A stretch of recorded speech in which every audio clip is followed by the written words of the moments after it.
this to Good day, and welcome to the Home Bancshares First Quarter 2020 conference call. All participants will be in listen-only mode. Should you need assistance, please signal a conference specialist by pressing the star key followed by 0. After today's presentation, there will be an opportunity to ask questions. To ask a question, you may press star then 1 on a touch-tone phone. To withdraw your question, please press star then 2. Please note today's event.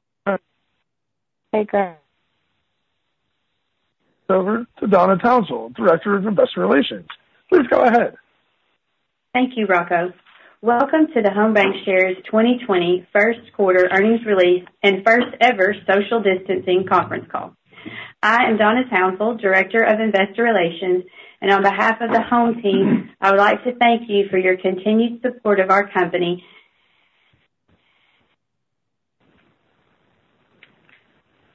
The quarantine locations, you will hear from Tracy French, our President and CEO of Centennial Bank, Brian Davis, our Chief Financial Officer, Kevin Hester, Chief Lending Officer, Chris Bolton, President of CCFG, John Marshall, President of Shore Premier Finance, Stephen Tipton, Chief Operating Officer, and wrapping up the comments will be our founder and chairman, John Allison.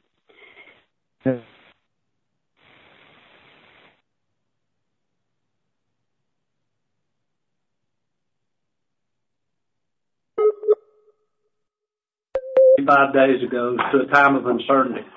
I remember meeting John Allison and the Home Bancshares team 18 years ago, back in 2001, when the bank I was asked to help was at a time of uncertainty. I've had a good fortune with the company, and we've gone through some other times of uncertainty, like in 2009. There's one thing for certain: Home Bancshares and Centennial Bank is the right place to be during these times. Our board of directors, our management team, some of which you will hear from in just a moment, work and represent this company, are the right ones in times like this. It brings out the best of all of us. Our management team has been proactive in getting out in front of this uncertainty. The 1,900 plus bankers that made our bank one of the best in the nation in performance is now making us one of the best in the business and customer service. To watch our team over the past 6 or 7 weeks has been remarkable. The focus on taking care of customers has gone above and beyond everyone's expectations, all while taking care of our fellow teammates. Our business continuity team kicked off into gear at the end of February, and our groups were in motion the first week of March. They were out in front of what was mostly unknown at the time. To give you just a few examples, our IT department made it possible for over 1,000 of our staff members to be able to work from home in a short period of time. Our Treasury Department separated its group among other bank locations in order to be safe and to continue to take care of our customers' needs without missing a beat. And simply wow. It was amazing to watch our lending group do what they have done over the past 13 days with the PPP program. I could go on, but I believe you all get my point. Banks are an essential business. Our customers are essential to our success. Our business continuity plan has been tested in the past with hurricanes, and we even had a tornado blow right through our location in Jonesboro a couple of weeks ago. While, yes, we have made some adjustments along the way, on the fly, Centennial Bank has not missed a beat in our daily operations and taking care of our customers. The core results that you hear from Johnny in a moment were very, very, very strong. Our company is well capitalized. Our liquidity is well positioned for these times. Our ALCO team has been working weeks in getting in front of this potential need of liquidity. Our lending team and staff and others have put countless hours to assist all needs. Our risk management groups are managing our risk, and our board is active and engaged with their responsibilities, all while staying safe. It's fair to say the financial world is working together more than ever today. I'm not sure the number of hours a week, along with Saturdays and Sundays, spend time discussing this situation. Yes, lots of Sunday afternoon conference calls with bankers across the country pulling together to assist on banking issues. I would like to thank Lori with the Arkansas Bankers Association, Alex with the Florida Bankers Association, Rob with the American Bankers Association, and Brent with the Mid-Sized Bank Coalition for all their valuable assistance over the past month. I also want to thank the Federal Reserve Bank, Arkansas State Bank Department, which are our primary regulators, for their support, the efforts, the communication that they have given us over the past month with our company. And it will make all of us feel better with the way all of us are working together during this time. The results will be very impressive. Donna? Thank you, Tracy. And I agree with you. Centennial Bank is a great place to be right now. Now we will hear from Brian Davis for updates on our NIM and CECL implementation. Thanks, Donna. Today I would like to discuss net interest margin, the impact of our adoption of CECL on January 1st, liquidity, and capital. Let's start with margin. The first quarter was another solid quarter for our net interest income and net interest margin. On a tax equivalent basis, we recorded net interest income of $141 million for Q1 2020 compared to $141.1 million for Q4 2020. The first quarter net interest margin was 4.22% compared to 4.24% for the fourth quarter. I'd like to give you some color on the 2 basis point decline in the margin. First, the accretion income for the fair value adjustments recorded in purchase accounting was $7.6 million during Q1 compared to $9.1 million during Q4 for a decrease of $1.5 million. This decreased our NIM by 4.5 basis points. Second, from the fourth quarter of 2019 to the first quarter of 2020, we experienced a $671,000 decrease in investment premium amortization as a result of changes in prepayment speeds. This decreased investment premium amortization positively impacted the net interest margin for the quarter ended March 31st, 2020 by 2 basis points. Lastly, on margin, during Q1 2020, event interest income was $558,000 compared to event interest income of $549,000 for Q4 2019. Thus, there was not any impact for the linked quarter comparison related to event interest income. Let's change to CECL. On January 1st, 2020, the company adopted CECL. Due to the adoption, the opening balance for the allowance for credit losses was increased $44 million. The new CECL accounting standard requires for both a discount and an allowance for credit losses to be recorded on loans during an acquisition. This is commonly referred to as the double accounting. During Q1, we completed the acquisition of $400 million of loans from LH Finance. As a result, we recorded a $6.2 million loan discount and a $9.3 million increase in the allowance for credit losses for the double accounting for this acquisition. During Q1 2020, we recorded $86.8 million of total credit loss expense. This expense is comprised of the following components: investment securities, CECL double accounting for LH, CECL loan provision, and CECL COVID-19 loan provision. We recorded $842,000 for credit losses on investments related to our sales tax bonds with lower coverage ratios. The CECL double accounting for LH Finance was $9.3 million. The normal CECL loan provision was approximately $5 million, and the CECL COVID-19 loan provision was approximately $71.7 million. Our CECL provisioning model is significantly tied to projected unemployment rates. As a result of COVID-19, the unemployment rate projection significantly increased from January 1 to the end of March 2020, which resulted in the $71.7 million provision related to COVID-19. Additionally, CECL requires a liability for unfunded commitments. This quarter, we increased our liability for unfunded commitments by $7.8 million. This expense is primarily related to the impact from COVID-19. Next, let's go to liquidity. When COVID-19 began its onslaught to the economy, my funding team met to determine actions we should take. For example, our policy states we should always have at a minimum of $50 million in our Fed cash balance. Normally, this balance is around $100 million. In one of our first funding meetings during the COVID-19 crisis, we made the decision to increase our target balance at the Fed to $250 million. We have continued to increase those targeted balance, and today we have $650 million of cash at the Fed.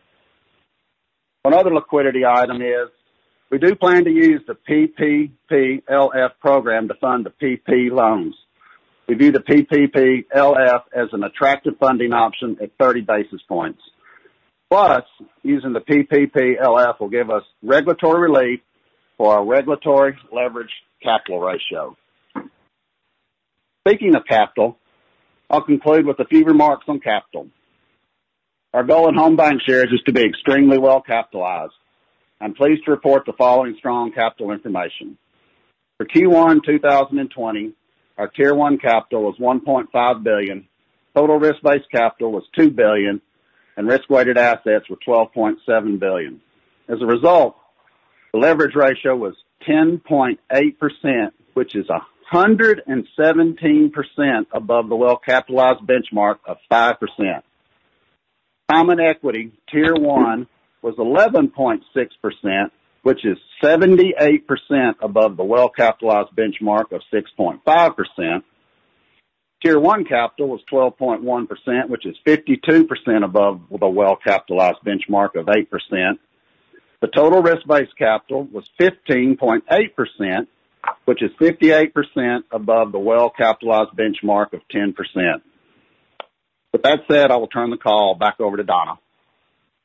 Thank you, Brian. With CECL and COVID-19, the accounting world just got a little bit more interesting, huh? Now, for much anticipated updates on our loan portfolio, we will hear from Kevin Hester. Kevin?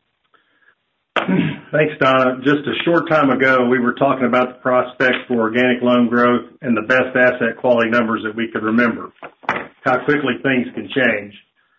I have several topics to cover today, and I'll start with loan deferrals. We developed a loan deferral program in 2017 in response to Hurricane Irma in the Keys, and again in 2018 in response to Hurricane Michael in the Panhandle. In both cases, the numbers were significant for the geographic reach of the event, affecting over 40% of the loans in the Keys region and affecting over 10% of the loans in the Panhandle region. In both of those circumstances, most borrowers were able to go back on P&I payments after one 90-day deferment, with a very few needing more than a second 90 days. While the two recent Florida hurricane events do not match the portfolio-wide reach of the COVID-19 event, the fact that this was familiar to us allowed us to put it in place quickly, leaving us plenty of bandwidth to tackle other effects of the pandemic.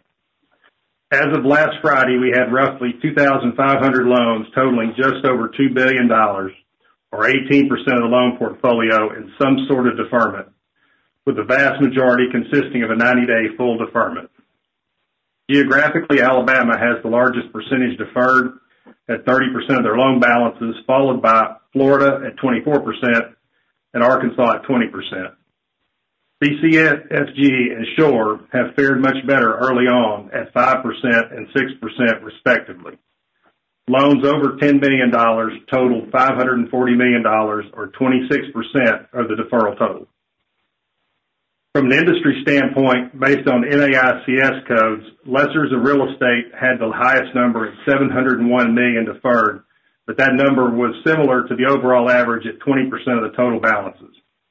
Next was accommodation and food service at $493 million, but this makes up 63% of the overall balance in that NAICS code.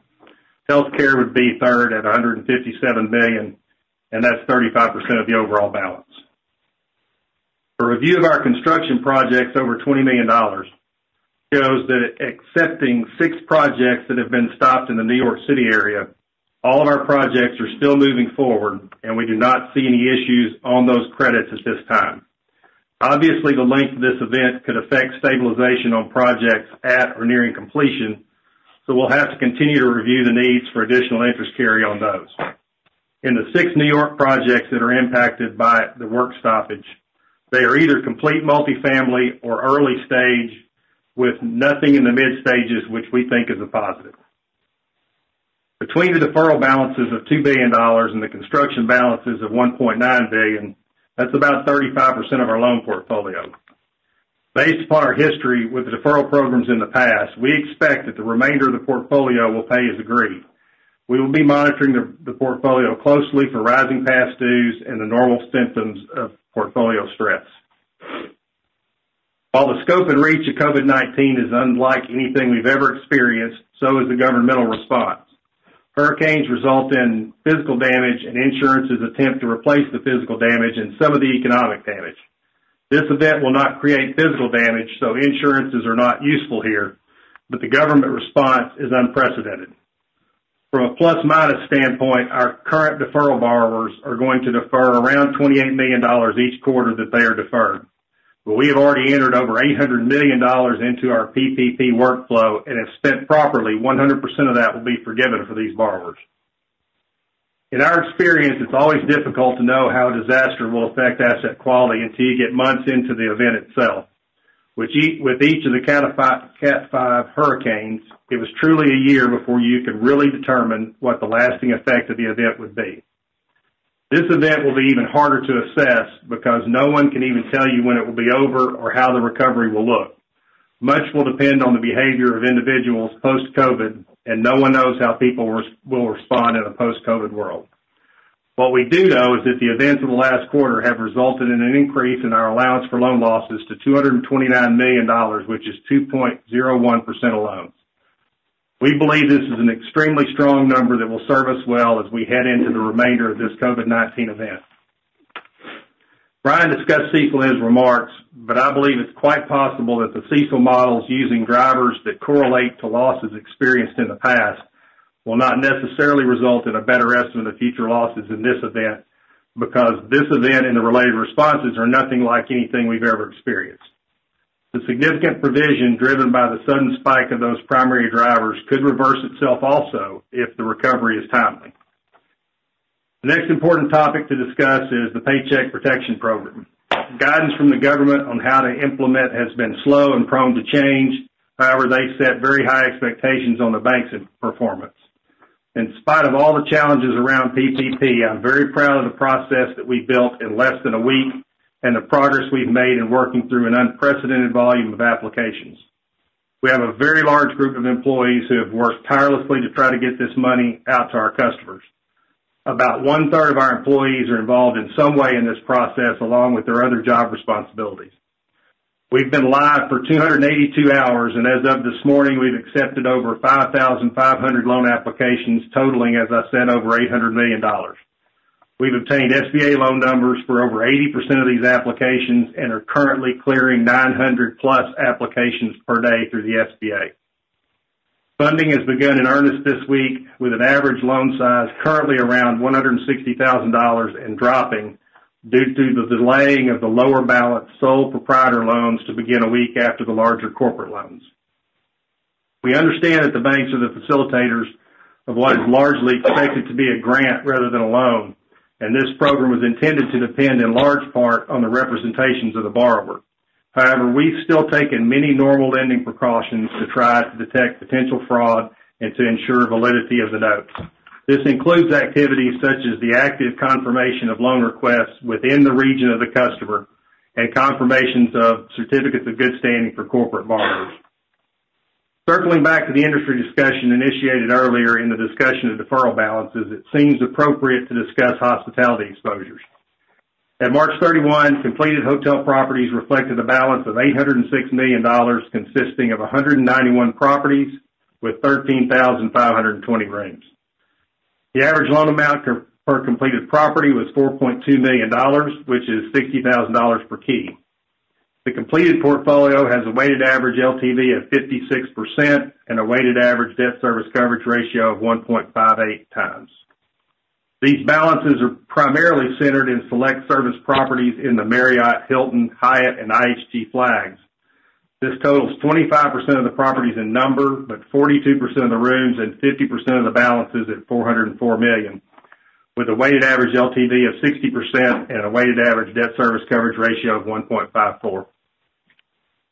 There's a secondary concentration in independent properties, which is 71 properties totaling $163 million, or 20% of the balances. However, 47% of these balances are in the Florida Keys, where loyalty programs are much less important. These independent properties perform even better as a whole with a 51% weighted average LTV and a 1.79 weighted average debt service coverage ratio. Geographically, 40% of the balances are in Florida, followed by Arkansas at 16%, Texas at 11%, Oklahoma at 9%, and California at 6%. From an overall perspective, our loan portfolio of just over $11 billion is 47% CRE, which is down slightly over previous years. As a result, CRE concentrations have reduced as well over recent years, with an overall concentration at quarter end at 279% of capital. The construction bucket has fluctuated between 90 and 100% of capital in recent quarters, but stands at 101% at quarter end. The asset quality numbers for the quarter remain very strong, with NPAs at 0.45% and NPLs at 0.54%, up 2 basis points and 4 basis points quarter over quarter respectively. This slight increase is a result of a couple of loans in the Southeast Florida region that have moved to non-accrual. We think that the larger of the two will work out once we get outside the current COVID event. The allowance coverage of non-performing loans doubled from 186% to 370% due to a large provision added in the first quarter. Past dues increased 20 basis points quarter over quarter, in large part due to the two credits mentioned above, but at 0.69%, they're in a range consistent with previous 3 quarters. As I said at the beginning of my remarks, these are not the topics that we expected to be discussing today, but I'm very proud of our bankers for the way that they have contributed to the role that the banks are to play in this event, and I believe that we are well prepared to adjust to the effects that this event will have going forward. With that, I'll turn it back over to Donna. Thank you, Kevin. That was very informative, and it's obvious that PPP has kept our entire lending staff busy, so very good job to all of those involved for making this happen for our customers. Up next, we're going to hear from Chris Polton with our CCFG division. Thank you, Donna, and good afternoon to everybody. Loan balances at CCFG grew by approximately 10% during the first quarter, increasing by $174 million to just over $1.75 billion. This growth was a result of continued organic growth throughout the quarter and approximately $280 million of payoff and pay downs, with the majority of these in the first 2 months of the quarter. With that said, we have received $70 million of pay downs in the first 2 weeks of April, a majority of which were expected in late March but were delayed due to the shutdown. Looking ahead, we would expect to see a slowdown in payoffs during Q2 as more borrowers will either exercise their extension options or delay their planned early payoffs. On the origination side, while we continue to evaluate potential opportunities, I do expect overall production to be impacted as deals are delayed or put on hold for the coming months until we have less uncertainty. While we're together today, I thought it'd be a good opportunity to remind everyone about the makeup of our portfolios. In total, we have 104 credits with an average balance of $17 million. Approximately 74% of those outstandings are commercial real estate, with the remainder in C&I credits. We segment the C&I book into 3 primary loan categories. The first being structured facilities, which are generally borrowing-based driven, and these account for $200 million or 42% of C&I outstandings. We have 7 facilities with an average balance of $29 million. The next 2 categories are single asset exposures. The second is broadly syndicated loans, which is 33% of the balances. And the third category being middle market loans, which account for 25% of the balances. We have 38 single credit positions with an average balance of $7 million. Generally, we have good spread across industries, with most industries accounting for 10% or less of our exposure. In commercial real estate, we have 59 credits with an average outstanding of $22 million and average commitment of $35 million. We've always been a low-leverage, short-duration lender, and this is evidenced by our average LTV of 39%. We have no credits with an LTV above 60%. In CRE, we have 3 primary products. The first, structured multi-asset facilities, which account for 28% of the balances. The second, single-asset bridge loans, which account for 42% of balances. And then the third is construction loans, which account for 30% of balances. In construction, a majority of our 22 credits are in early stage, and on average, we funded approximately 36% of our total commitments in construction. We have limited exposure to hotel at 7% of our portfolio and retail at 3%, with mixed use and multifamily being the largest categories with a combined 34%. By geography, we are concentrated in areas where we have offices. 42% of our portfolio is in the New York metro area, 34% is on the West Coast, primarily California, specifically Los Angeles and San Francisco areas, 6% in Florida, and 3% in Texas. The remainder of the assets, 15%, are spread across various states, with most of these in national multi-asset facilities. To date, we've only had a handful of requests for relief. These requests have largely been to allow deferred amortization or smaller refilling of payment reserves, for instance, 3 months instead of 6 months. The benefit of a smaller, focused, low-leverage portfolio is that we're able to work with our borrowers in a detailed and collaborative nature to ensure that the best outcome despite these unprecedented disruptions. Thank you for your attention, and Donna, I'll hand it back to you. Thank you, Chris. Now, John Marshall will provide an update on Shore Premier and the acquisition of LH Finance. Thank you, Donna, and good afternoon. I suppose the first quarter of 2020 has been the most entertaining, if not the most ambitious, for Shore Premier Finance since joining Centennial Bank in the summer of 2018.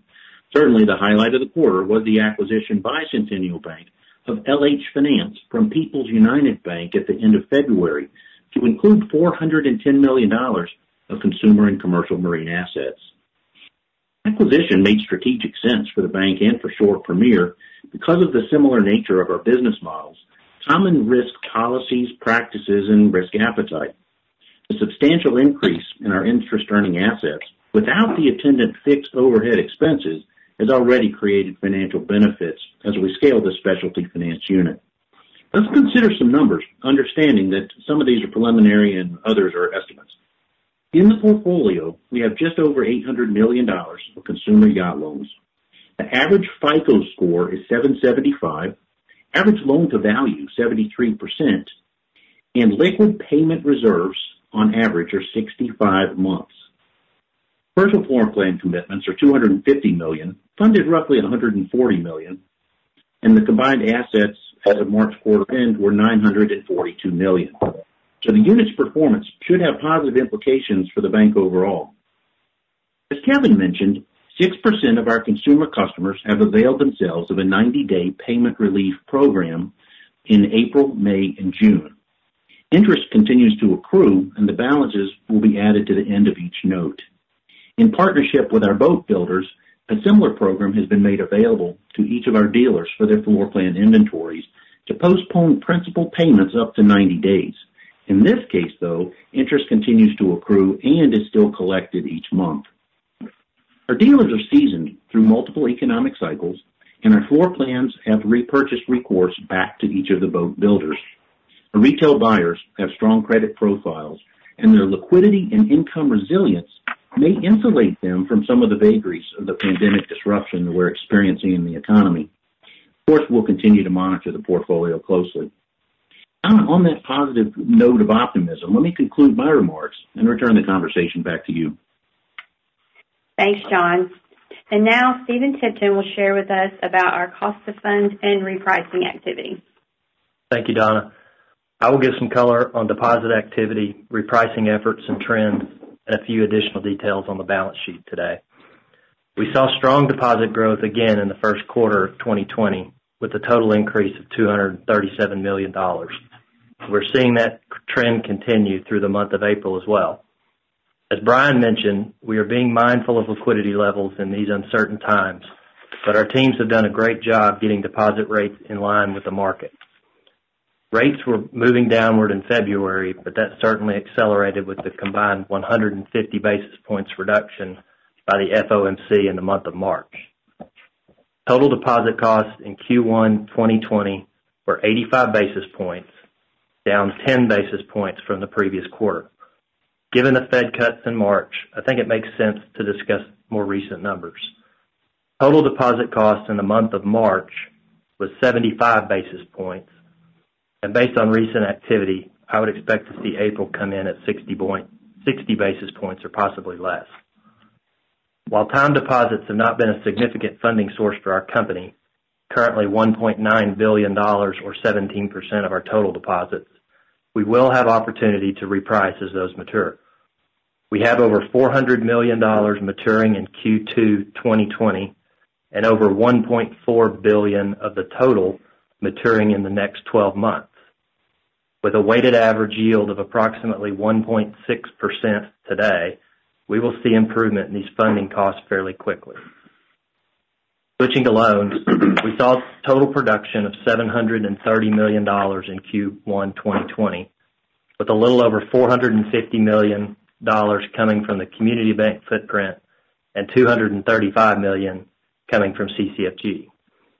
Payoff volume was lower than the previous 2 quarters at $561 million, but in line from a year ago. I would also like to give a little color on the variable rate components of the loan portfolio. As we have mentioned in the past, the CCFG loan portfolio of approximately $1.7 billion is variable rate, with the vast majority tied to 1-month LIBOR, adjusting monthly. As of March 31st, approximately $890 million, or 51% of those balances, were protected by floors. The community bank and Shore portfolios consist of approximately $1.6 billion in variable rate balances set to adjust over the next 6 months. Nearly $900 million of these balances are tied to Wall Street Journal Prime as the index, with the balance tied to LIBOR and other various indices. As of March 31st, over $825 million, or 52%, of these balances are now protected by floors. I would like to close my comments, as others have mentioned, to thank all of our nearly 2,000 employees for their effort and energy over the past 30 days. Our human resources team, electronic banking and treasury services areas, deposit operations, and credit operations have done a tremendous job supporting our staff so they can support the customer. Most recently, our customer care center and retail staff and the volume of calls they are receiving related to the economic impact payments that began yesterday. Finally, as Kevin mentioned, the effort to stand up the PPP loan program has been immense, with operational leaders, technology teams, lenders, and loan assistants working around the clock and around the weekend to serve their customers. Thank you to all. And with that, I'll turn the call back over to Donna. Thank you, Stephen. Well, as you have heard, this quarter has no doubt been busy and interesting. So for additional thoughts on our quarter, we will now go to our chairman, John Allison. Thank you, Donna. Thank all of you for your report. Very, very interesting. Good afternoon. We wish you all good health, and we wish recovery for our country. A special thanks to our PPP team, our lending team. They've taken the bull by the horns. They didn't back up. They never quit. I watched Kevin go through some rough times there as we were working with the SBA. He didn't panic. He just kept pushing forward. I'm very proud of this exceptional group of people, and I thought it was about 25% of our team working on PPP, but I now find out it's almost a third of our people. And many of these people had never worked on the loan side before, and they just jumped in to help because they understand the importance.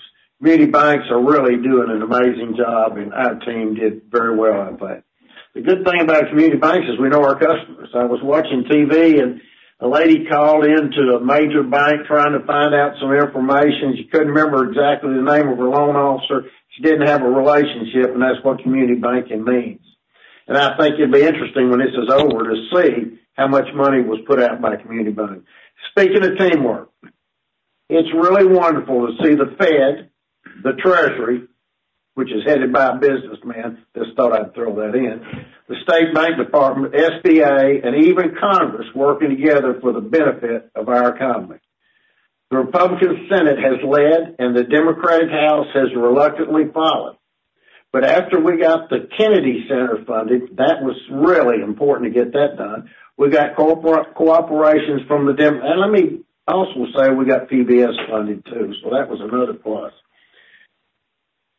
Once we got the cooperation from the Democrats, as very needy American business people stood by the sign and watched the sideshow, regardless of how it happened, the program appears to be a huge success.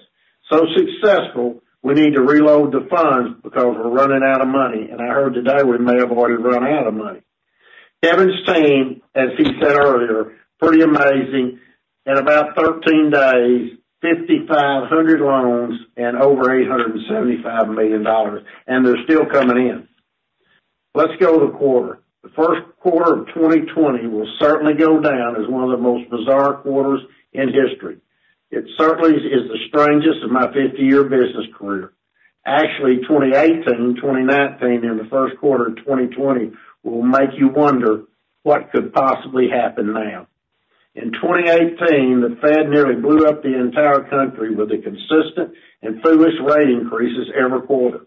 The only rational explanation is that they needed dry powder in the event of a downturn in the economy or maybe a pandemic. I said that but then they continued on with their statements that there were going to be 2 more increases in 2019. After tilting the country towards a recession, the Fed then revised the statement to a pause. And next was 2 reductions of 25 basis points each. That was done to prevent a recession. And then here comes 2020, and you know the story there. Let me say that 2018 and 2019 and the first quarter of 2020 have certainly been a cram course in asset liability management. Add to that the confusion of the new clown act in town called CECL. These overeducated fools have turned a simple process into an expensive and a complicated fiasco. I have become a believer that if it can happen, it will happen. It's our responsibility to take care of our employees, our customers, our shareholders, and our communities that we serve. I think we've done a good job of honoring that social responsibility. Discipline has been the strength of this company. Was it Jamie Dimon that said the hardest thing for a CEO is not to do the silly things he sees other CEOs doing?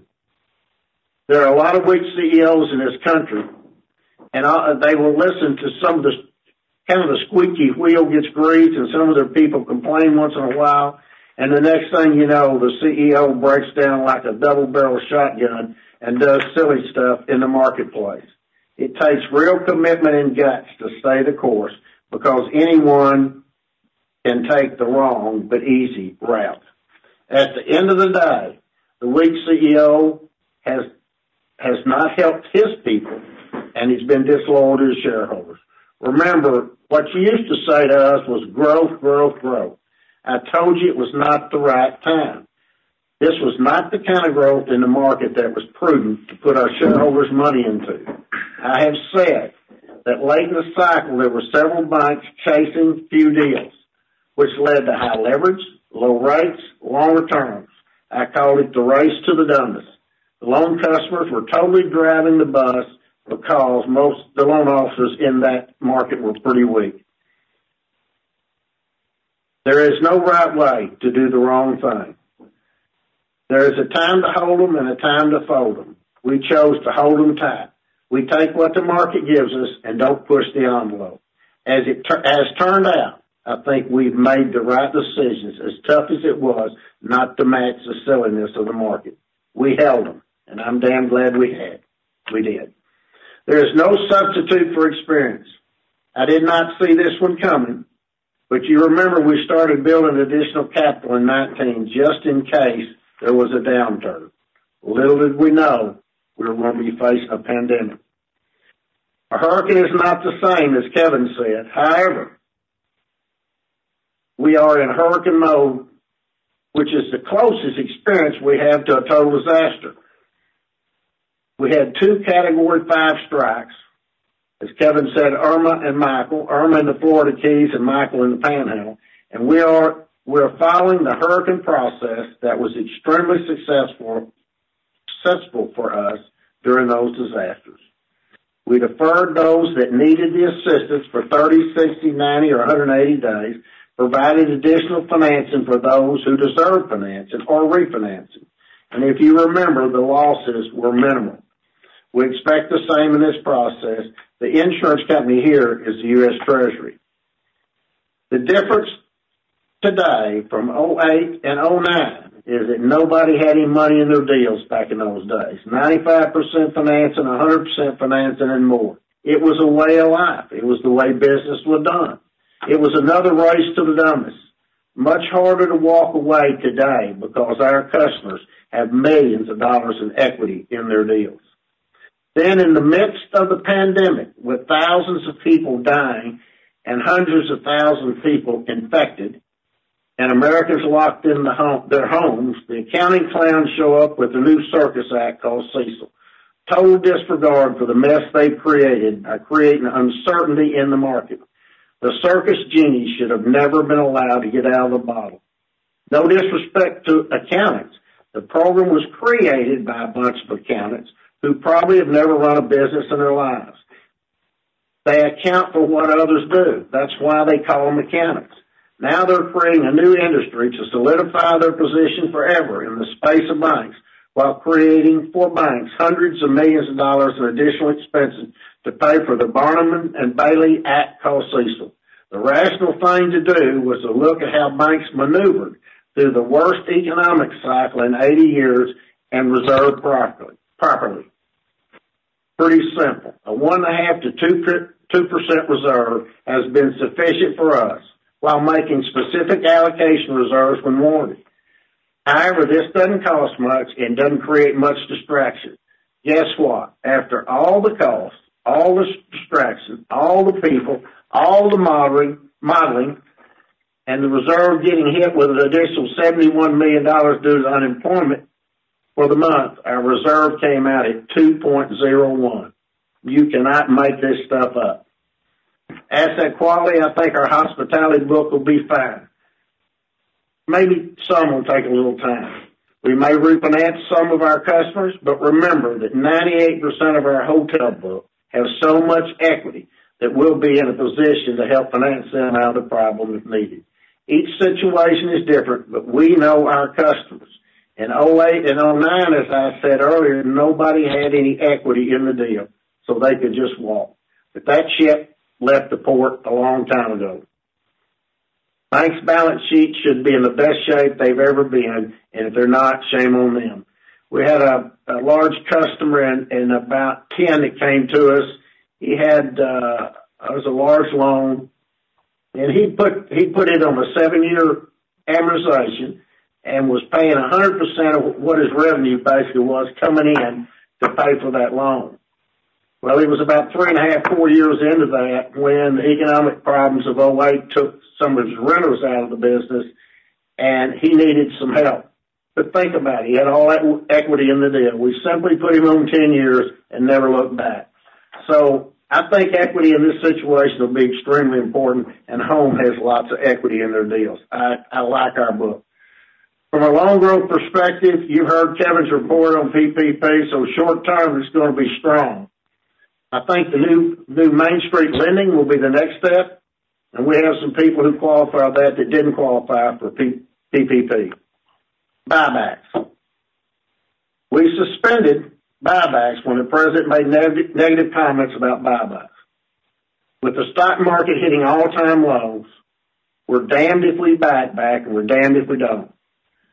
With the SEC allowing these algorithms to determine when it's time to pile the short zone without regard to the small shareholder, appears to me they're running the small guy out of the market. A wealthy investor and someone I have a lot of respect for said the fix is in. The big guys are in charge. Where is the SEC? After 9/11, they prohibited shorting on financial stocks and reinstated the uptick rule. The Europeans have had the rule in effect. About a month ago, they put it in. The SEC could at least reinstate the uptick rule and protect people from just shorting companies into infinity. Deposits, as Stephen said, good solid growth on that. Dividends, solid as we can see today. You know, in order to bring some sanity back to the loan market, maybe we needed an adjustment in thinking. We did not need a pandemic to make it happen, but certainly bring those who won the stupid award back to reality. Our decision is to maintain conservative discipline of this company, and we'll continue to pay our dividends. I suspect that not all banks are in the same strong capital position as HOMB is today. Couple that with the strength of the earnings power, which has been best in class for years, add the knowledge and the ability to recognize opportunities, plus the experience to know how to turn weak banks into top performers. This could be our turn again. If the recovery becomes a long U or an L, there will be many opportunities. Where there's something bad, there's something good. Just find it.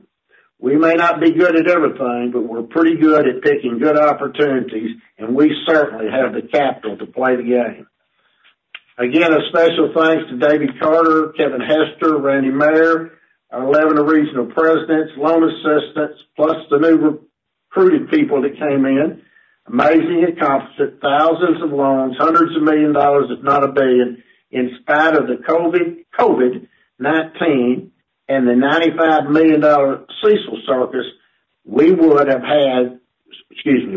surprised the street with 43 cents and almost $71 million in earnings. That's about what we've earned per quarter for the last couple of years. So solid performance continues. Before I go to questions, Donna, do you have any comment? Anybody leave anything out that they wanted to say that they wish they'd said? I'm going to give it back to you, Donna, and you can do whatever you need to do. Okay, we appreciate that. Rocco, I think we are good for questions. Thank you. We will now begin the question and answer session. To ask a question, you may press star then one on your touchtone phone. If you are using a speakerphone, we ask that you please pick up your handset before pressing the keys. To withdraw your question, please press star then two. Please hold while we poll for questions. And today's first question comes from Joe Phoenix with the HOMB Group. Please go ahead. Afternoon, everyone. Hi, Joe. Hey, Johnny. The main thing I'm trying to figure out is if you look back to your history, you guys have always taken decisive action early. You've always been real conservative. Remember going back to when you guys took the big charge years ago, all in one quarter, and that took care really of all the credit issues you had from 2008. From what you can see today, is that what you guys did here with the $72 million provision for the virus? Did you clear the decks? Do you think you got it all, or is this potentially just the tip of the iceberg, or is it maybe somewhere in the middle of those two extremes? We've never been here before, Joe. We didn't, after evaluating the quarter, as things got worse at the end of the quarter, we looked at Moody's at March 31, and then we looked at Moody's at April 10. And we took even though it's worse, you're right, we're going to get it behind us if we can get it behind us. We took the April 10 numbers, which were 12.5% unemployment, I believe was the number. Is that right, guys? 12.5%. So that was, I think we took as much of it as we could rationally take. And hopefully we got ahead of it. I think Brian Davis may have some additional numbers. I think Brian even ran it a little further than that. I didn't think it was necessary. We're known for overkilling. I can't tell you right now that we've overkilled this. We hope we have. We think, I like our book about as well as I've ever liked a book. I think we're in as good a shape, with our asset quality and as our capital and our earnings power as we've been ever. So, I'll let Brian, you want to pick up on that and tell what else you did when you looked at that? Yes, I sure will, Mr. Allison. Joe, Mr. Allison is correct. For the Moody Analytics, we had a 12.5% unemployment factor, which accounts for about 70% of our overall CECL calculations. We project out a few quarters, and can I say that this is it? No. Can I say we will have a much better forecast later? No. But to kind of give you a little color, we had 12.5% for the upcoming quarter, and then it kind of went back down to 9% for the next 3 quarters. If that's the way it turns out, then that will probably be a good allowance for loan loss of 2% going forward for the rest of the year. We did run a kind of a more worse scenario because there's no guarantees that this is going to get better, or there's no guarantees it's going to get worse. But let's assume it gets worse. And let's assume that the unemployment factors go to 20%. And then instead of leveling back out at 9%, it goes to 15% for a while. That would have caused us to have an additional increase in our credit losses. And for example, we're at 228 today in allowance. Going to a 20% and then down to a 15 would take us to about $350 million in needed allowance. So we think we're in good shape. We've got plenty of capital. We did a break the bank scenario, which said, what happens if we just had, for example, where does it take us to get to the point where we no longer are well capitalized in all of our ratios? And it was almost $1 billion of loss before the bank's total risk-based capital ratio fell below 10%. So there's a little color on where we stand, Joe. It's really helpful, guys. So, Brian, I guess the way to summarize it is another, call it the difference between the 228 and the 350 is the additional provisioning if we go to that 20% unemployment and then settle in at 15? That is correct. Okay. And Johnny, or Brian, I guess also, at what point does the dividend come into consideration? I know you suspended the share repurchase, but, at the 350 in needed allowance, is that keep you comfortable in maintaining the dividend, or you kind of look at the dividend along the way?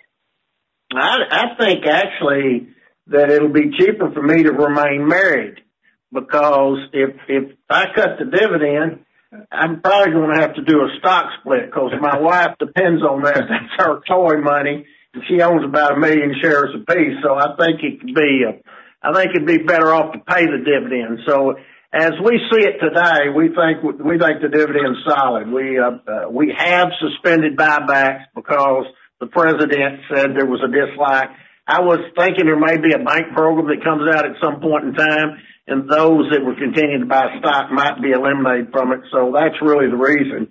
I can't hardly stand not going in there with both feet today and just buying all the stock we can get our hands on. But I can't tell you that we're going to stay out of the market, because it's so tempting to get in and buy the stock. Did I answer your question?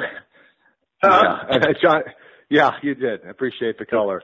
Johnny, forgetting for a minute how the regulators make you classify loans and stress tests, what does the Johnny stress test look like here? Meaning the way you look at things, how do you bucket the risk for the company in your own mind? What worries you the most here? You said hospitality wasn't at the top of your list of concerns. What is the thing that tops the list right now? Well, our biggest losses in our history have been C&I. I worry about our C&I. I've never been a C&I lender. I know the regulators have pushed and given credit for C&I over the years, and I just never have been a big C&I lender. We don't have a huge book of C&I. I think Chris has got a book of, what did he say, 500 is what I think, something in that range in C&I, but I think that's probably the risk. I really actually I'm feeling good about our position. I hope I'm not foolishly feeling good about it, but I think this company is look, the banks have had 10 years to build fortress balance sheets. Most of them had. Those that hadn't, shame on them. Those that did the low rate, high leverage stuff, shame on them. We didn't do it. It was difficult not to do it a lot of times when our people see that. We held the course. We didn't do the silly stuff. And I couldn't be happier with the sustainability of what I believe this book is. So the Johnny call is I like our book. Okay. And then Johnny, you were one of the first to see the benefits from the failed bank opportunity last time around. You alluded to the U and the L in your comments if we get into that type of recovery. What does your gut tell you as to when the right time to go on offense will be? Could it be this year, or still you think everyone stays hunkered down for the rest of this year? It depends on what they've done in the past and how many of them won the stupid award. So, that some people are everybody's not going to get through this clean. There was one failed bank, I think, last week or week before last, small one, $100 and something million. But I sent to a friend of mine, I said, well, there's a start. It started. So I've got my eye out. I think there'll be some that'll have some problems, particularly those that are heavy in oil. I think oil's a problem. I think energy's a problem. There's going to be some real problems there. I think may be a major problem. We don't have much of that. And Chris got a little, and we got 16 million, 17 million with our credit we've had for about 10 years. But I think that could be a problem for a lot of people. And I'm not sure you're not going to see it happen later in this year. We'll be aggressive when that happens. So could this be your pivot to Texas opportunity, like in 2008 with Florida? Could be. It could be if there's an opportunity there. I don't know where the opportunity is, but it'd be a great pivot opportunity. I don't know if Tracy's ready. I don't know if Tracy's ready to pack it. He left for 3 years when we sent him to Florida. Tracy, you ready to go back? Ready to get out of the office or quarantine that Donna's kept us in. Got it. A couple more quick ones, guys. How should we think, maybe for Kevin, how do we think about the revenue contribution from PPP here? Is there any added expense in terms of people or anything else? And then, Kevin, do you have the breakdown of PPP loans in the different buckets? I know you said 160 was the average, but if you could bucket it out for us, we can kind of back of the envelope with what the potential revenue is here. Yeah, I don't have the breakdown with me. As far as the revenue contribution, there'll definitely be a revenue contribution. Our accountants have said that the fees are going to be, accrued over the life of the loan. So, depending on how much of it gets forgiven and how much we have to carry for 24 months, that there's a lot of uncertainty there as to when it will be contributed. And there are some additional costs because we've had a lot of people working overtime and putting a lot of time into, and still have much more to go between now and the end of the funding and then the end of the forgiveness phase of this. So it's a little too, kind of like a lot of this, a little too early to determine how much contribution there's going to be. We didn't get them all funded. We had about 800 or 900, maybe 1,000 that didn't get funded before they ran out of money. Hopefully they'll reload that and we can go again. But you can do the math. The majority of them were less than 350, and there were like 4,400 of them. Approximately 4,400 of them that we have SBA numbers on. They haven't all funded yet, but we have about 4,400. You can get an idea of that. We had some that were $2 million and some that were 700, 800,000, but the majority of them were 350,000 or below. So you know what the numbers on that is. But we all went, the Fed doubled the interest rate on those, so it was good. We went from a half a point all the way up to 1%. So. Okay, and then last one for me, Johnny. You alluded to we talked about Texas. And when you did the Florida deals, you stayed in a concentrated area. You didn't hop all around the Southeast to do your failed bank deals or whatever. Will you look to do the same thing? Could you look to do the same thing in Texas, or should we think about this as you'll be opportunistic and maybe Louisiana or Oklahoma or some other areas are on the radar, or do you have your eye on a specific geographic area you would focus on? Well, we like to build a franchise, and that's what we were able to do in Florida. We'd like to do that again, to say we wouldn't step outside of that and take a look. As you know, last time the regulators really wanted us to bid in Georgia, and we never bid in Georgia. We just stayed hitched to us in Florida and built the franchise in Florida, which worked out well for us. And maybe there'll be one or two in that market that most of the banks are in pretty good shape, but there could be one or two in that market that got hurt. We'd be aggressive after those. But I think Tracy has a cowboy hat and a pair of cowboy boots, so if he needs to go, he doesn't have a big belt buckle, Joe, we need to get him one, and we can send him to Texas. You have a big belt buckle? Guys, thanks. All right. Thanks, Joe. Our next question today comes from Brady Gailey with KBW. Please go ahead. Hey, thanks. Good afternoon, guys. Hey, Brady. So I wanted to start. Y'all gave some great color about the hotel loan portfolio, but how much do you have in outstandings in the restaurant food service business? Brady, this is Kevin. I don't have it broken down. That next code, we gave some numbers on, about $493 million deferred in a $788 million balance. That includes the hotels too. We don't have a huge restaurant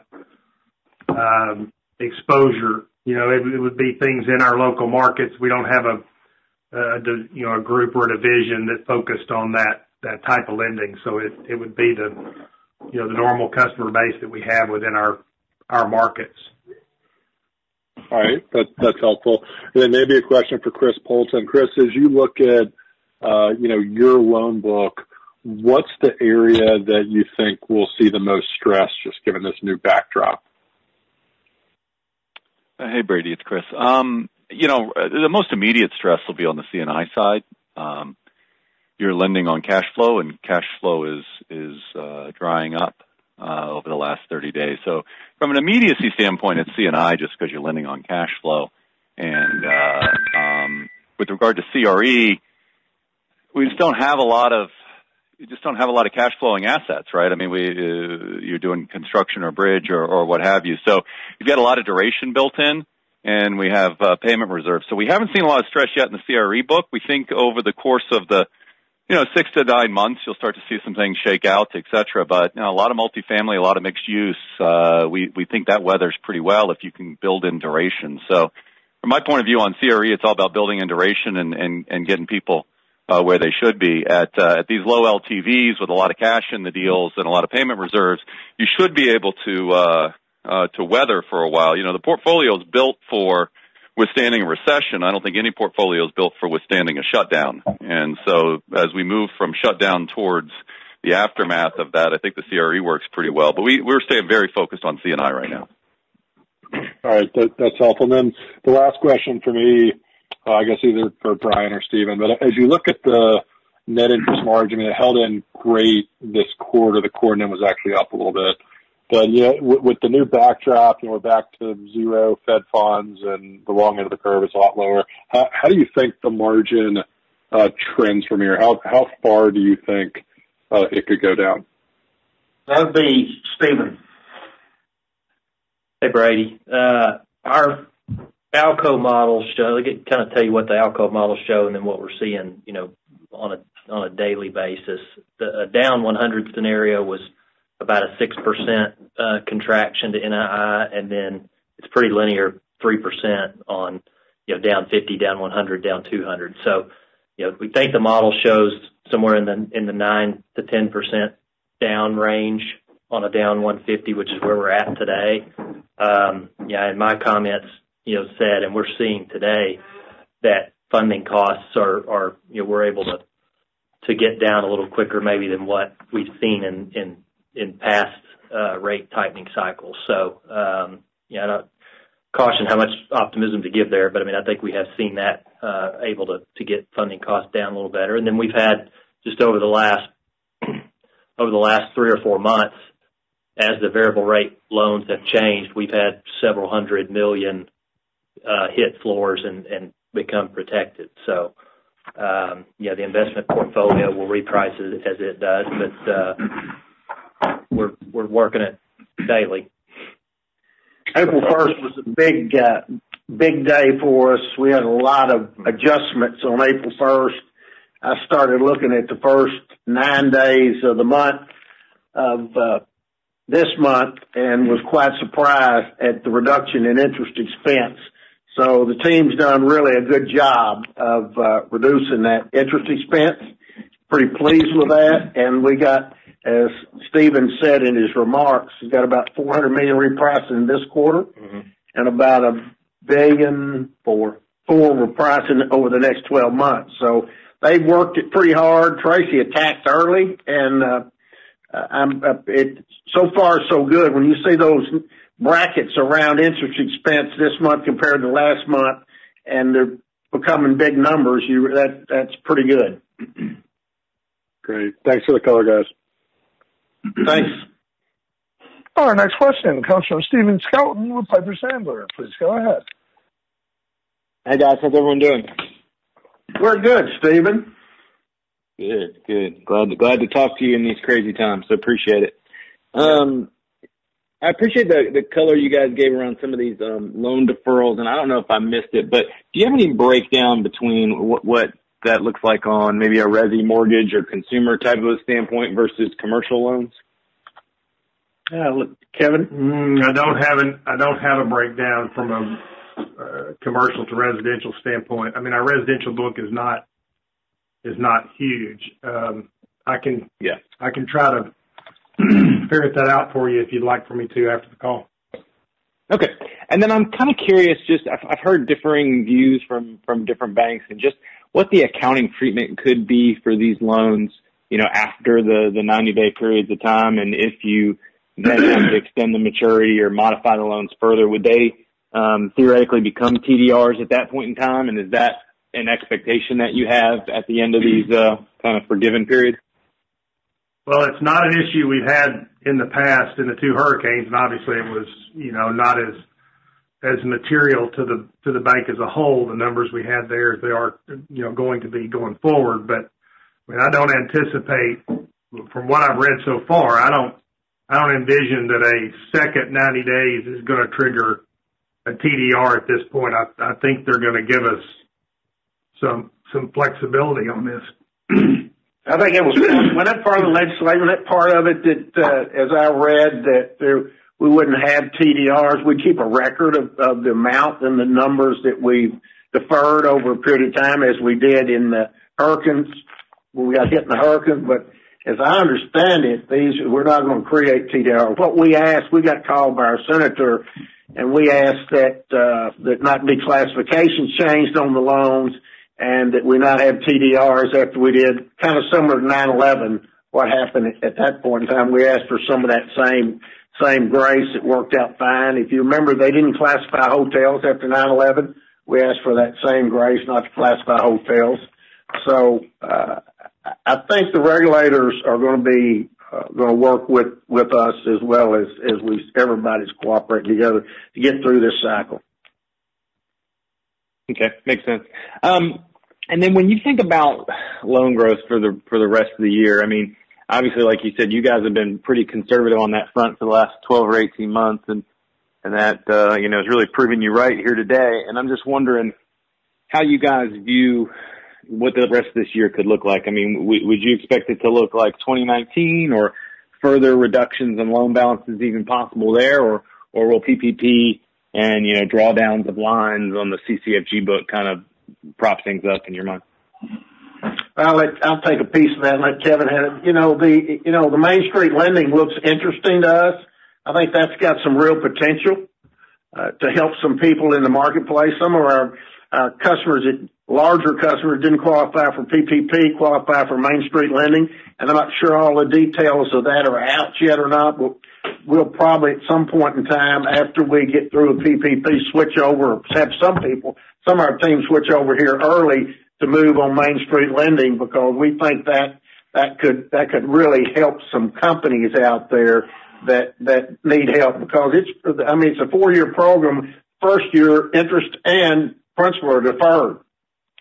We have to keep 5%, and the government takes 95% of that. So that has some real appeal for us going forward in the future. So we'll continue. We haven't backed up on loans. We've asked the question with our loan officers when they're presenting an executive loan: have you talked to your customer lately? Have you talked to him since this pandemic hit? Is he still thinking clearly? Is he still going forward? He appears to have the money to be able to do what he wants to do, but have you checked with him? So we're being a little more cautious about what could possibly go wrong with him. As far as underwriting, we're underwriting exactly like we always underwrite. Maybe we do more. Maybe we look more. I don't know. Kevin, what would you say? Well, certainly, from a financial statement perspective, our guarantors and our sponsors, if that statement's even 3 years old, 3 months old, it's too old. So we're having to reassess the current numbers and current values of things, what their projects are doing. So Johnny's right. We're not changing our underwriting, but we do have to take into account what's going on in this particular situation and see what kind of effect that might have on a project or on a borrower. So, I think Johnny said it. We're still open for business. We're going to keep doing what makes sense. And I think that's what we've always done, whether it be acquisitions or lending or whatever we do. We take the opportunities that we have, and this could create an opportunity in some places, Chris. can say the same thing about his book of business and what he's doing. So we'll continue to look at things that in a prudent manner and do it based on what we see that's happening in the market today. I'd just add to that, okay. The payoffs now are certainly going to be less, and we're seeing that come across. So that's been part of our not growing as much. And with all of our customers probably in a position today, could be some opportunities to advance some funds to help them through whatever times they go through now. And there probably won't be as much pay downs over the near future until the world gets back right again. So loan growth does have an opportunity. Well, and you're going to have, if nothing else happens, you're going to have over $600 million in PPP loans that are going to come on in the second quarter and probably go off in the third and fourth quarters. So you're going to have some noise just because of that program by itself. Makes sense. And then as it pertains to the CCFG book of business, and I think, Chris, if I heard you correctly, you said maybe $280 million in payoffs, and then net growth was around $168 million. So that $448 million, if I'm doing that math right, was that new production? Is that predominantly drawdowns on these facility lines? And can you give us an idea of, maybe for the book as a whole, how much, where you guys are in a percentage of line utilization or unfunded commitments, and what could get drawn down on? Yeah, happy to. Generally, the quarter was really a tale of two quarters, right? January, February was pretty normal activity that you'd expect. We don't have a lot of pay downs in the first 2 months generally anyway. And then you had new production a little bit and a lot of draws on the construction facilities as they go through their work. And then we had some activity on our on our multi-asset facilities as well. In terms of the sort of the idea of drawing down on lines, I think you'll potentially remember that in our real estate portfolio, our facilities really aren't lines. They're at our sole discretion. So new assets can be added, but they're each individually underwritten and they're done at our sole discretion. So there really isn't lines to draw down on because it's not really a line. It's more of a guidance facility. We have 7 facilities in the C&I space, as I mentioned. Those are more borrowing base facilities, and so they do have a ability to draw down on lines if they meet the criteria and have enough borrowing base. We did see $60 million of draws on lines in the C&I space out of those 7 credits, and then we had $15 million of that pay back actually the first week of April. So it's a pretty small part of our business, and we do generally see those facilities and lines in the C&I space draw down at the end of the quarter anyway. So I would have expected some of that to draw down. I think we got more of that drawn down at the end of March, just given that a number of people wanted to be able to draw down and show they had liquidity, and then after that, I assume they pay that back a little bit as we've seen. I would generally expect going forward we'll continue to see construction draws as those projects progress, though we do expect there to be certain delays and they'll move a little bit slower, and then we'll sort of see where new production leads. We've never really been hungry for growth, and we've always sort of taken what we see in the market and evaluate that. I would say we're continuing to evaluate opportunities. We probably look at those a little bit differently today. And we're still out there. We're still looking for opportunities, and we're going to be helpful to our customers and former clients and friends and such. But we're taking a look at those each individually, and I think there'll be opportunities that come out of that. But I also think there's a lot of things that we're being shown right now that just don't make sense. Got it. Very helpful. Thanks for the time, guys. And I hope when we talk next quarter, it's a much more normal conversation. We'll see. Thanks, Stephen. Our next question today comes from John Armstrong with RBC Capital Markets. Please go ahead. Thanks. Good afternoon. Hey, John. Hey, couple follow-ups here. Stephen and Brian, just back on the assumptions that you used for the provision for the quarter. There's a $5 million number that you reference, which, the ordinary CECL provision.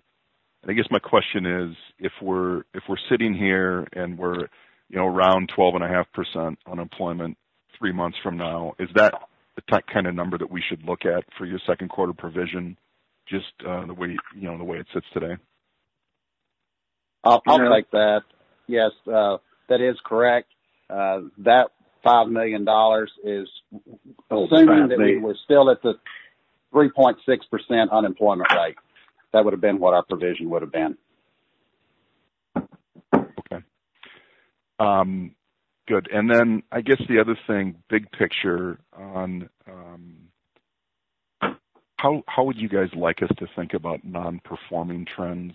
It sounds like you feel like you've captured maybe the most of the potential pain in terms of your reserve levels now. But is it fair to assume that we are going to see a pretty material jump in non-performers, but you feel like you have the loss content covered with your current reserves, if that makes sense? We're not going to see a huge jump in non-performers because they're deferred. So you're not going to see that. And Kevin said it may be as it was in the hurricane. It's not a hurricane, but it's going to be treated similarly. And I'm glad that we had the experience of the hurricane because we're deferring those people at this point in time. Now, some of them will probably have to refinance out of their problem, maybe at some point in time. We did that in the Keys. We had to help some people get out of the problem. They got out of the problem without any loss to us. So I don't think you might see a spike, a little small spike, but I mean, we're deferring these people. In the meantime, we're talking to them where they are and what they're doing. It really depends on what the economy does and how quick business comes back. It is, and we're going to be writing checks for $680 million to these customers as well, over the course of the next week or two. That's something you don't normally. That's not something that we've ever seen. So it's really very hard to try to determine what we think non-accruals will look like. The deferrals and that $680 million are a big help. So we didn't have that. We didn't have that in the hurricanes. We just deferred them. I mean, we knew the customers, and we just deferred them. And as they got their insurance checks or fought with the insurance company, we took them one by one, the situations, what they needed, what we could do to help, and they all worked out. Did we lose any money? Very little. It was not material at all. That's the closest thing that I know to compare it to, John. I think that contends on the additional money from the SBA too, right? I mean, if Congress will act and put some more money out there for the small business, that protects them and us as well. Yeah, you can have Stephen's right. If Congress acts and we get some more money out there to business, that'll be great. But you can also have a Main Street lending loan and a PPP loan, so we can do both. And just following up on a couple of comments you made, that you talked about the deferrals, and you're saying it's 2,500 loans or about $2 billion. Where do you expect that to go, or do you feel like you've contacted everyone that would take advantage of a deferral? I think that it's been increasing. It slowed down a little bit last week. We had a couple of $100 million one day this week. So, I mean, there's still some trickling in, as we go forward. I think that pace, the determination of what that pace looks like will be determined by what this, how long this event lasts.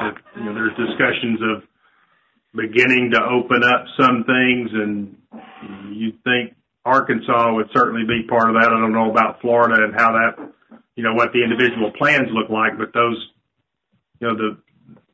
plans will have a lot to do with whether another 90-day deferral is needed or not. Another 90-day deferral would not be the worst thing in the world. I mean, we saw in the hurricanes, a second one for some folks was needed, and that wasn't a big issue when they were able to get back to, get their properties repaired and get back to full employment and full business. Same thing here. It's not physical damage, but if they're able in 6 months to come back to full employment and full revenue or somewhere close to that, these deferrals will be a big part of that. Well, you think about the keys. I mean, the keys will come back. They stopped 2,000 cars so far trying to get in the keys. The keys will come back fairly rapidly. I think people have been cooped up long enough. You know, when you think about the marine business we have, that's really a plus to be in the marine business. It is the only thing that families can really do. They can ride a bicycle together. I guess they can walk through the neighborhood together maybe. But I'm just back from the Keys, and boats are everywhere in the Keys, and families, they're staying 6, 8, 10 feet. The boats are not side by side, but the families are out in the boats, and there's boats going everywhere. The fuel stations are open. I heard some of them in Miami were closed, but I understand you can get fuel on Intercoastal. So, I mean, that recreational activity is still alive, and that's a real plus for us on the marine side. Think about the Keys in 2018. I mean, the hurricane that hit down there was as impactful on that geography as this COVID is on the entire country as a whole. And it took them, 6 months to a year to get back where they needed to be. And at the time of this event, they were doing as well as they've ever done. I mean, by the folks that we talked to, they were having some of their best years. So, there's no reason that couldn't happen on a larger scale here. Just depends on, none of us know whether that's going to be a V, a U, or an L. Okay. Thanks for all the help. I appreciate it. Thanks, John. Our next question comes from Michael Rose at Raymond James. Please go ahead. Hey, guys. Thanks for taking my questions. Most have been answered, but I wanted to follow up on John's question in sorts. If this, it does seem like there's going to be some behavioral changes, to say the least, as it relates to the impacts from COVID. If I were to look at your loan portfolio outside of the obvious things like leisure and hospitality and stuff like that, what percentage of your loan book do you feel would be at risk from like the large gatherings, not really happening as much, at least in the kind of nearer term, things like that? What other industries should we be thinking about? And do you have a rough guide for what percentage of the loan book could potentially be impacted? Thanks.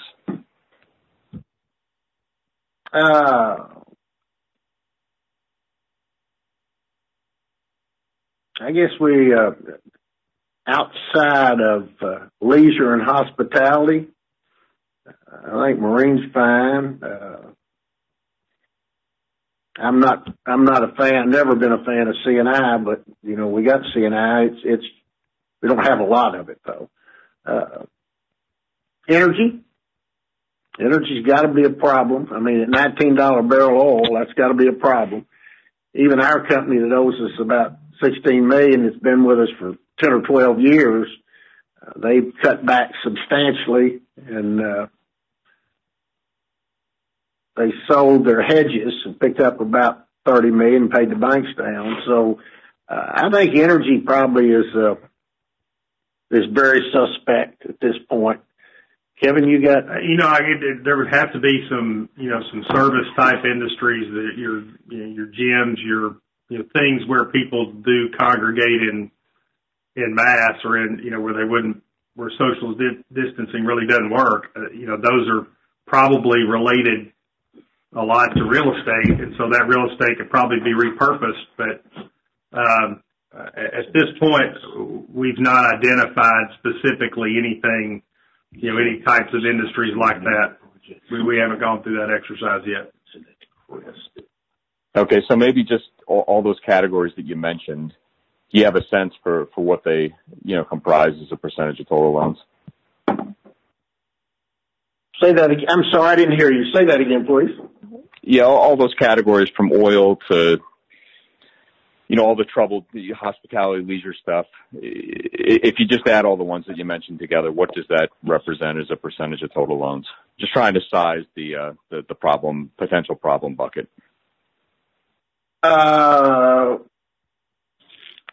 I mean, you got 800 in hotels, and you got we got 16 million in oil and gas. Chris, I'll call on you there. I don't, and you might give a little color. I think you said, or Chris said some of the projects have been slowed down or stopped or something. You might give a little color on that too, if you would. Okay, sure. On energy, Johnny, it's we have a facility with $50 million of exposure on energy, but it's across a number of credits. It's across about 60 credits in there. So it's pretty diversified, and it's a facility against other loans. So we have a little bit of protection on that one as well, at least downside protection. We had moved out of some of our single credit names in energy into this facility, and we keep energy at 10% or less of our portfolio. It's generally about 15% of the overall economy, but we keep that underrepresented, and we're continuing to monitor that, but we feel okay about it right now. As it relates to other projects, we have 6 projects in New York that are stalled, that are on hold right now, or have been stopped by work order under New York, New Jersey, and Connecticut. But really, for us, New York, New Jersey, effectively all construction has been stopped, and so we would expect that to restart this summer. We had 3 of the 6 are effectively complete, and so they're really waiting on the city offices to reopen so that they can get their TCOs. Those are multifamily credits. And then we really had 3 that just started, and so a short delay here isn't going to have a meaningful impact for their ability to carry, et cetera. It just pushes it back a little bit further. All of our other construction projects are actually continuing, albeit some of them a little bit more slowly because they're in geographies where there have not been stop work orders on construction, and so we expect them to maybe move at a little bit slower pace, but they are all active and continuing, and we're monitoring and updating those weekly. Okay, maybe just one follow-up for me, just back to the unused commitments. How much is outside of Chris's group, and then what is the utilization rate on that, and has had those drawdowns, slowed as some of, into April, some of the other larger banks have mentioned? Thanks. On the construction side, I mean, other than the 6 projects that Chris was talking about in New York, our projects have continued to progress. There's been really not, I'm not aware of any significant delays in the construction process itself of anything outside those 6. All right. Thanks for taking my question. Back to your question about any other segments. We do have in our CRE book, we break it down by collateral code, and one of those is what we consider single purpose building. It's kind of a catch-all for anything outside the major asset classes, and we got about $750 million in there. And if you look at the deferments by collateral code, that one has a higher percentage. It's up around the same percentage deferred as the hotel portfolio. So if you want to pick another segment of real estate loans that we'll certainly keep our eye on, it's probably that one, just because of the percentage of deferrals that are in there. Great. Appreciate all the color. Thanks, guys. Hey, thanks. We appreciate it. Good luck. Stay healthy. Our next question comes from Brian Martin at Janney. Please go ahead. Hey, guys. Hey, Brian. Hey, just one question maybe for Brian.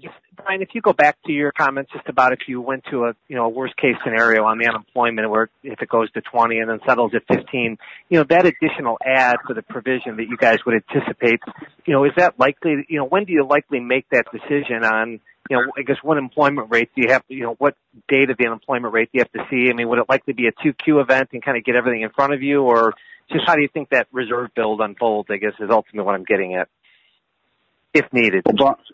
Well, Brian, I mean, it would probably follow similar to what we did this quarter. We're using the Moody's Analytics economic forecast, and we would look to see where we are at June 30th. When we're at June 30th, which maybe will be a couple of days into July, we would see what the forecast is. If things have gotten a lot worse and the unemployment is up at 20%, then that's the likely scenario. If things have improved then that would not be the case. But it would be right at the end of the quarter when we'd make that decision. Okay. All right. That's helpful. And maybe just one for Stephen on the margin. Just, Stephen, big picture on the margin. If you think about that 9 to 10% hit, if you had the 150 basis point emergency cuts here by the Fed, and that seemed like it would translate to, I don't know, somewhere around 30 or 35 basis points. But given your comments on where the cost of deposits were and how, the success you're having in bringing those down in April, if it's around 60 basis points, I'm not sure what you're seeing on the new loan yield, but would you expect that 9 to 10% to possibly be a little bit better, as things unfold if you're able to get deposits down, like you're suggesting? Just trying to get some context of how to think big picture about the margin. Yeah, I think so. I mean, I think if you got to pick a side of 10%, I mean, I think, I think there's some uncertainty around investment, reinvestment rates, but, there's a floor somewhere on loans in terms of where we put new credit on the book outside of the PPP program. So, I mean, I think that lends itself to, potentially be a little better than that, but I go back to we're working it every day and, but also mindful of liquidity and other things during these times. And the level, I think Brian mentioned the level of cash we're holding will, maybe an offset to some of that. Brian, yeah. Look at the last 9 quarters. Look at the margin. Look at the margin for the last 9 quarters. I mean, we worked very, very hard at it, and in spite of all the craziness that's gone on in this marketplace, we've held our margin. So, I mean, within reason, one of the best in the country, I would say. So, I mean, Stephen thinks might go down 10% on the rate. I don't believe that. I mean, I don't believe that. He's probably right. The model says that, but I don't believe that. I think this company, Tracy and Steve, they've done a great job on cost of funds. I mean, they've really brought that down, and they brought it down in a hurry. So I think there's still some more room there to come. So and we're still riding in the high 4s. So I'm pretty optimistic. Yeah. Okay. That's what I was taking away from, the comments about the fundings being at 60 basis points in April. So it seems like it would be better. So that is helpful. And just maybe one last one, just on the expense levels. I guess this current level around 69 or 70 million, given all of the things and the people working overtime, I guess, is that kind of a good baseline to think about as we enter second quarter? Or is there, something that would really ratchet it up or, adjust it significantly as we think about it, given all the, the initiatives on the PPE and other events you talked about? This is Tracy Stevens we're looking at each other like you hit the nail. It is going to take some personnel to do this extra work, and that'll be no problem if that's the case. But there shouldn't be anything outside normal what we're seeing today. Yeah. We'll always try to improve it of what we can do, and I think once this uncertainty settles down, we'll be able to make adjustments that need to be made throughout the company to take care of the customer in different ways potentially. So yeah, I think the low 70s run rate's fine. Yeah, I want to qualify the margin. That's ex-PPP. If you understand what I'm saying, that's ex-PPP, and if the yield on the PPP will really be good. I mean, if they take us out in 8, 10, 12 weeks, that's like it's scheduled to do, then you'll see a pretty good yield kick there. So I guess that, Brian, does that go into that'll go into interest income, correct? That is correct. Yeah, I was going to ask you, Brian. That was my other question. Was just that the impact of the PPE. That obviously the loan rate that you've got, and then you've got the fees. The fees are going to go through the fee income line. Is that the way to think about that? That is correct. You're supposed to account for that the same as you would origination fees. So we could get 4 or 5%, extra that would could potentially amortize over 12 weeks. But it'll be in margin. Yeah. Yes, it will be in margin. Yeah. Okay. That's all I had, guys. I appreciate it. Thank you.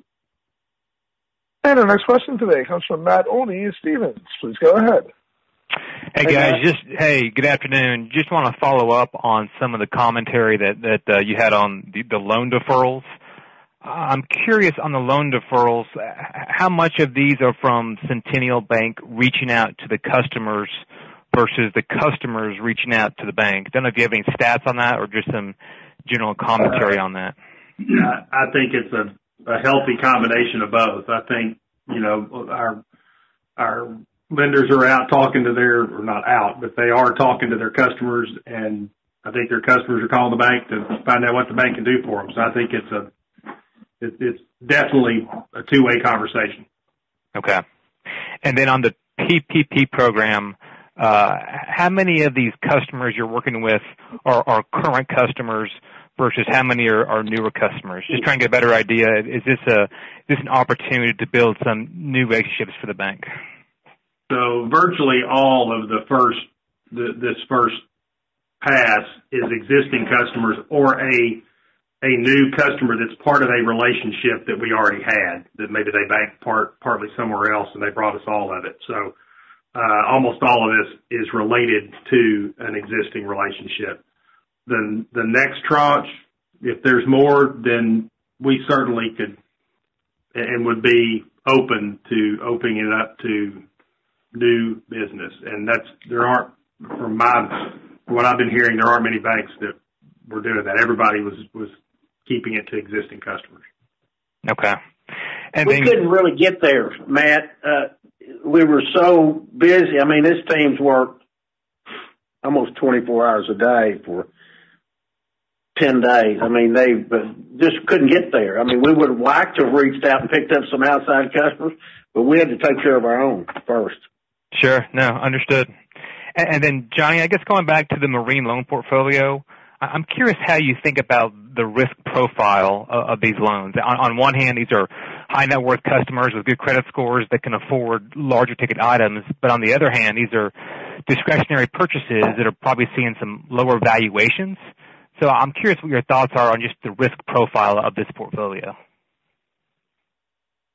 Well, it's the same risk profile of the first $400 million that we bought, and it is the only recreational activity that families can do. And if being in Florida recently and in the Keys is any example of families in their boats because they can do it. I mean, they're sitting in the house, right? And they can ride a bicycle, they can walk around the block, I guess, but they're getting out in their boats. So, it is the recreational activity that everybody can do.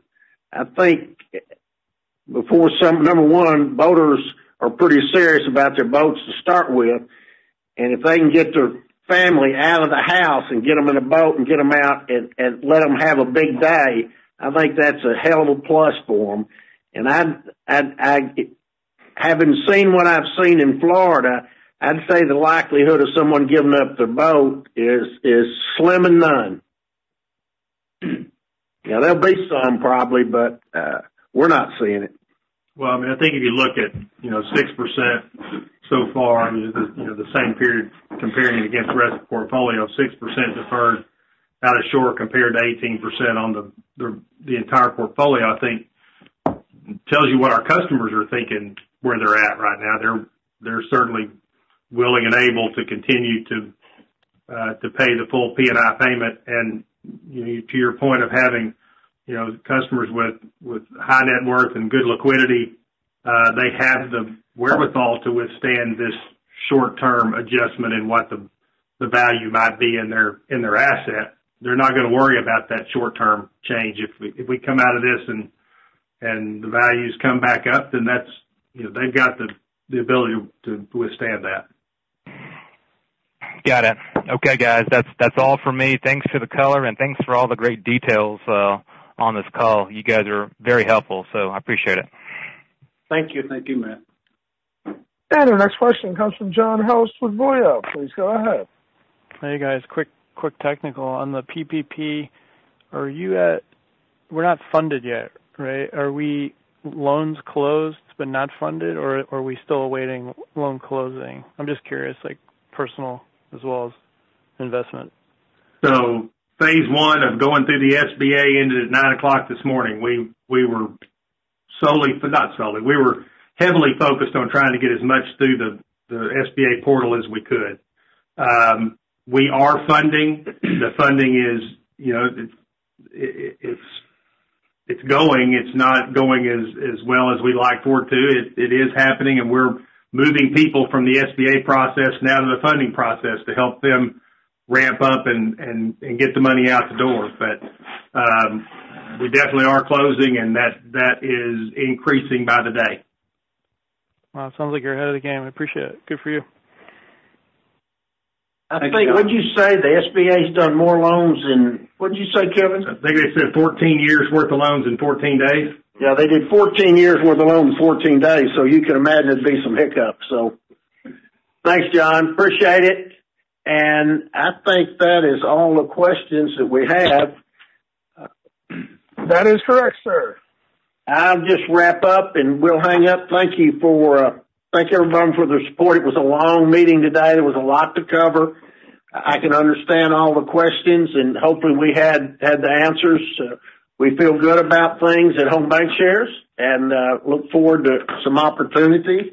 It may be a little, CECL was instituted to try to put some stability in the reserve program.